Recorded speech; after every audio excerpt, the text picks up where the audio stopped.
Howdy y'all, and welcome back to Cup of Cheer, and blessed Epiphany to you all. You may have heard me talking about how today is the day that churches in many places honor the coming of the Magi, or the Three Kings. And maybe you're asking yourself a few questions. Number one, why don't you see the Three Kings in the same verses of the Christmas story as the shepherds? And number two, why are there different names for them? Well, I don't have a big answer to those two questions, so I'll just make those answers as quick as I can, which is, one, they didn't arrive on the same day. Historically, when it comes to the biblical account of Christ's birth, the shepherds came first. The wise men took a journey following the star to find the Christ child and present their gifts. Why are there different names for them? Well, number one, we don't know how many there were, or their exact names. But different, over the years, different translations have determined to call them different things. Some call them magi, some call them three kings. Well, kings or wise men, basically, are the two that you're going to see in the actual scriptures. Kings or wise men. So where we came up with the number three, I don't have an answer for that. We three kings of Orient rolls off the tongue. I know they came from the East. That is in Scripture. And I know they are either called wise men or kings. But I don't have an answer for how many there were and the exact place in the East of which they came from. So, what else did I want to talk about today? Well, actually, I wanted to talk about what I did learn, which is very cool. And it has to do with what is celebrated today, depending on where you're from. So here's the big story that I wanted to share with you. When I was looking up Epiphany this season, I was actually looking up how exactly the 12 days of Christmas math works, because I wanted to, do happy second day of Christmas, happy fifth day of Christmas, whatever it was. But I wanted to get it right because I want to be faithful and honor the real traditions that are set aside in the honoring tradition of Epiphany. So I wanted to look it up. And I got some confusing results. I'll just leave it at that, to just say the internet is a really confusing place. So I decided to go to the source and talk to or ask my loved ones that happen to go to liturgical churches. I can't really tell you the difference between liturgical and non-liturgical easily in a YouTube video, but just know that I didn't grow up in a liturgical church. And I grew up more Nazarene, and then Assemblies of God, and then Baptist, and now kind of non-denominational. None of those have been historically really great at honoring or celebrating Epiphany. And if they did, it was very kind of it sounds like a really good idea, so we're going to try it. But it wasn't really part of their church history kind of thing, if that makes sense. Whereas liturgical churches historically will be more likely to honor and celebrate something like Epiphany within their church calendar. Partially because liturgical churches are more likely to have a church calendar, meaning they have different feast days and different parts of scriptures that they focus on more at different times of year, historically, traditionally, and throughout the year than a non-liturgical church will. Non-liturgical churches pretty much do Easter and Christmas, and then not so much church calendar in between.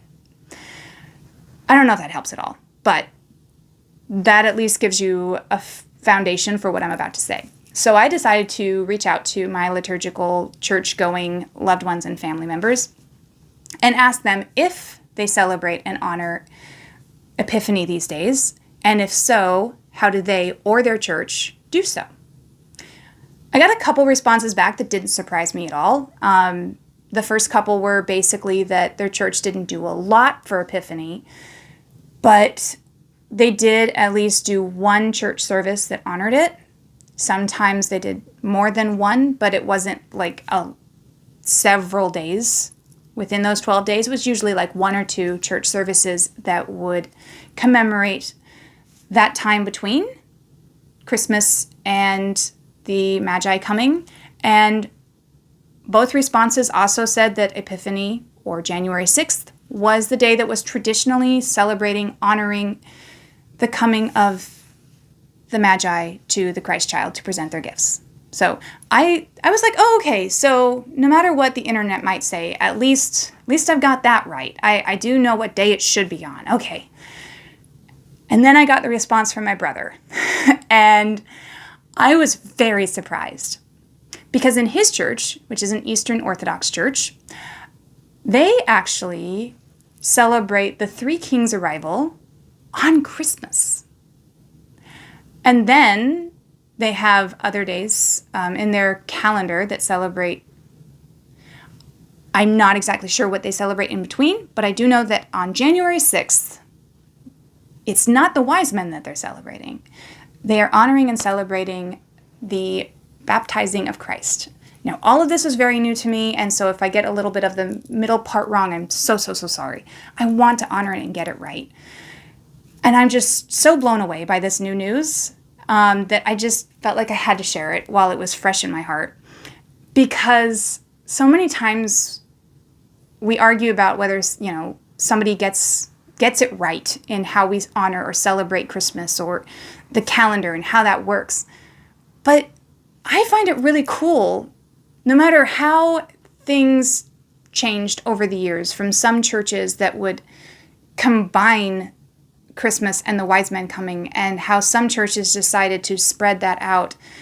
According to my brother's research into the history, it was a split of traditions that some churches that were more Western oriented wanted to give time and space for Christmas, and so they separated the wise men coming out 12 days later. And other more Eastern traditional historical churches decided that they wanted to focus more on Christ's childhood and his coming into his full spiritual self. And I can't say the words right. I wish that I could say it better, but I find both versions beautiful, absolutely gorgeous.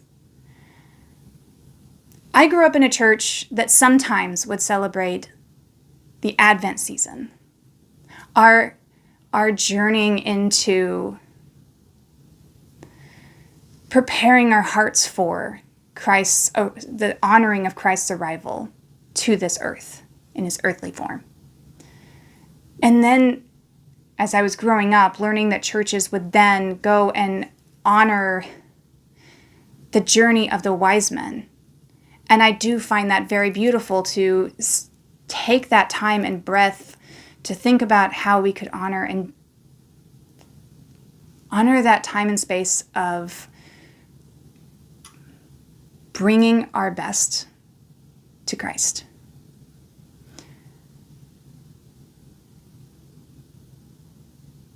And humbly laying down ourselves for him. And then now learning that there is yet another tradition within churches where instead of taking that separate time for the wise men period, they're also looking at Christ's childhood more, like that season of Christ's life. I find all of them absolutely beautiful. And sometimes it's easy to think that, oh, well, this church historically has it right or better, or these groups have it good or bad, and I don't see that. I just think that it's beautiful as long as we are honoring Christ in our hearts in this season. And I love that even though time and space separated how it's done exactly, we haven't lost the heart of it, which is Christ. So whether you are celebrating Christ being baptized today, which is pretty cool, or you're celebrating the wise men's arrival to the Christ child today, which is also pretty cool, or maybe you've never celebrated Epiphany at all and you are just totally over Christmas right now and surprised that I'm doing any kind of cup of cheer video, thank you for watching so far. Thank you for coming along with me in these journeys. Thank you for being as interested in Christmas as I am. Or at least slightly interested in Christmas. And you like seeing my perspective on it. Thank you for all your encouragement over the years. And I hope to continue doing more videos about Christmas and my love for it. And I'm sorry I couldn't do a whole lot of videos this year, but health dictated otherwise. So God bless y'all. Thank you for watching. Blessed Epiphany to y'all, however you may celebrate it in your home and in your hearts. From me and mine to you and yours, a very merry Epiphany and a cup of good cheer. And Happy New Year, y'all. Bye.